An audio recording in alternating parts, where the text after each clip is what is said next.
પોલીસની ઢીલી કામગીરીનો કુંવરજી બાવળિયાએ કર્યો સ્વીકાર। બગદાણામાં મારામારી મામલે રાજકારણ ગરમાયું। બગદાણા સેવક પર થયેલ હુમલા મામલે હવે રાજકારણ ગરમાયું છે। રાજ્યના કેબિનેટ મંત્રી કુંવરજી બાવળિયાએ પોલીસની કામગીરી પર ઢીલી હોવાના સ્વીકારીને નિવેદન આપ્યું છે। આ ઘટનાને પગલે મંત્રી કુંવરજી બાવળિયા મહુવાની હનુમંત હોસ્પિટલ ખાતે સારવાર લઈ રહેલા નવનીતભાઈને મળવા પહોંચ્યા હતા। નોંધનીય છે કે આ પહેલા કોંગ્રેસ તેમજ આમ આદમી પાર્ટીના ધારાસભ્યો પણ હોસ્પિટલ ખાતે મુલાકાત લઈ ચૂક્યા છે। ઘટનાને લઈને રાજકીય ઘમસાણ તેમજ બન્યું છે અને આરોગ્યો સામે કડક કાર્યવાહી કરવાની માંગ ઉઠી રહી છે। અહેવાલ રોહિતા જતાપરા। વધારે સમાચાર જોવા માટે અમારી ચેનલને લાઈક શેર અને સબસ્ક્રાઇબ કરો। ભાઈ આજે મહુવા ખાતે આપ આવ્યા છો, કોળી સમાજનો જે યુવક છે નવનીત બાલદિયા તેને મારવામાં આવ્યો છે, શું કહેશો?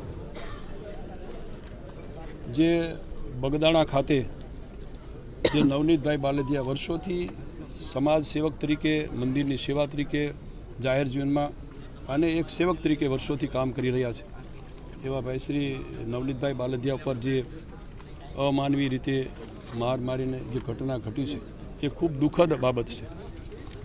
એમની અહીંયા હોસ્પિટલમાં દાખલ કર્યા પછી એ વખતે જે પ્રથમ તો એમના કહેવા મુજબ ફરિયાદ પણ થોડી ખૂબ મોડી લેવાની, ફરિયાદ લેવાયા પછી પણ જે રીતે તોહમતદારોને સમયસર ધરપકડ કરવી જોઈએ અને પગલાં લેવા જોઈએ એમાં પણ ખૂબ પોલીસ તરફથી વિલંબ થયો।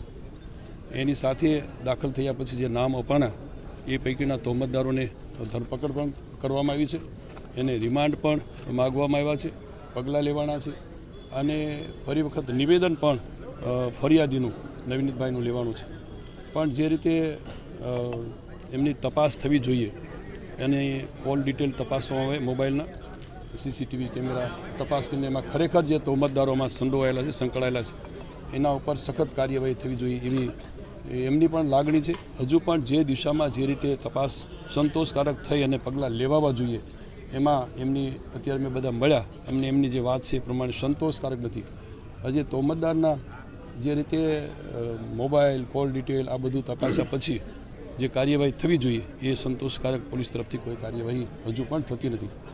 અમે સોમવારે અમારા સમાજના સૌ સન્માનનીય સાંસદ અને ધારાસભ્યો અને સમાજના વરિષ્ઠ આગેવાનો બધા સાથે સોમવારે માનનીય મુખ્યમંત્રી સાહેબને પણ આ બાબતે આ જે બનાવ છે એના અનુસંધાને રૂબરૂ મળીને વાત કરવાના છીએ અને જે તોહમતદારોમાં સંડોવાયેલા હોય એના ઉપર કાયદાની મર્યાદાઓ સાથે સખત કાર્યવાહી થવા માટેની અમે માંગણી પણ અમારા સમાજના અમે સૌ આગેવાનો કરી રહ્યા છીએ।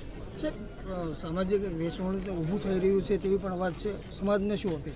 એ કોઈ જગ્યાએ કોઈ પણ સમાજની અંદર તમામ લોકો એ સમાજના કોઈ ખરાબ નથી હોતા, એમાંથી કોઈ અસામાજિક જે તત્વો હોય એની કોઈ નાત જાત હોતી નથી। જે લોકોમાં કોઈ પણ સમાજની અંદર અસામાજિક તત્વો હોય તો એટલા પૂરતી મર્યાદિત છે, પણ કોઈ બે સમાજ કે એક સમાજ કોઈ એમાં આખો સમાજ ખરાબ નથી હોતો।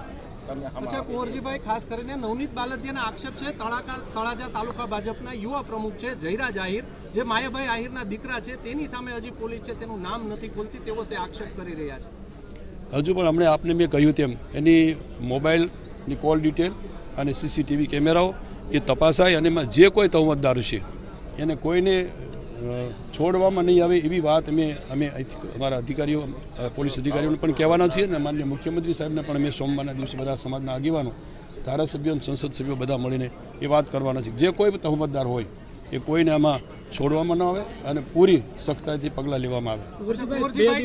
કથિત ઓડિયો પણ વાયરલ થયો છે જે જયરાજ આહિરનું ફાર્મ હાઉસ છે, તેમાં આ કેસનો મુખ્ય આરોપી છે નાજુ કામળિયા તથા રાજુ બમ્બર, તેનો એક વિડીયો વાયરલ થયો છે। જેનો વિડીયો વાયરલ થયો છે એમાં જે કોઈ તોહમતદાર તરીકે એમાં સાબિત થશે એને અમે માનનીય મુખ્યમંત્રી સાહેબ પાસેથી સખત કાર્યવાહી થાય, પગલાં લેવાય એ બાબતે અમે સાથે મળીને રજૂઆત કરવાની, પગલાં પણ લેવડાવવાના છે। કુંવરજીભાઈ, 2 કે 3 દિવસ પૂર્વે માયાભાઈ પણ આપને મળ્યા હતા, એ પ્રકારની વાત સામે એ અમે એક પ્રસંગ ત્યાં મિટિંગ હતી અમારી શ્રમ રોજગાર વિભાગની, અને એ મિટિંગમાં અમે ખાસ કરીને જે માછીમારો છે અને મત્સ્ય ઉદ્યોગને લઈને અમારી બેની સંકલનની મિટિંગ હતી કે મત્સ્ય ઉદ્યોગના જે કામ કરી રહેલા મચ્છીમારો છે એને શ્રમિક તરીકે ગણીને એને કઈ રીતે આપણે અમે અમારા વિભાગમાંથી કાર્ડ આપીને લાભ અપાવી શકાય। મત્સ્ય ઉદ્યોગ છે એ જીતુભાઈ પાસે અને શ્રમિક વિભાગ છે મારી પાસે, અમે બંને ત્યાં મિટિંગમાં બેઠા હતા।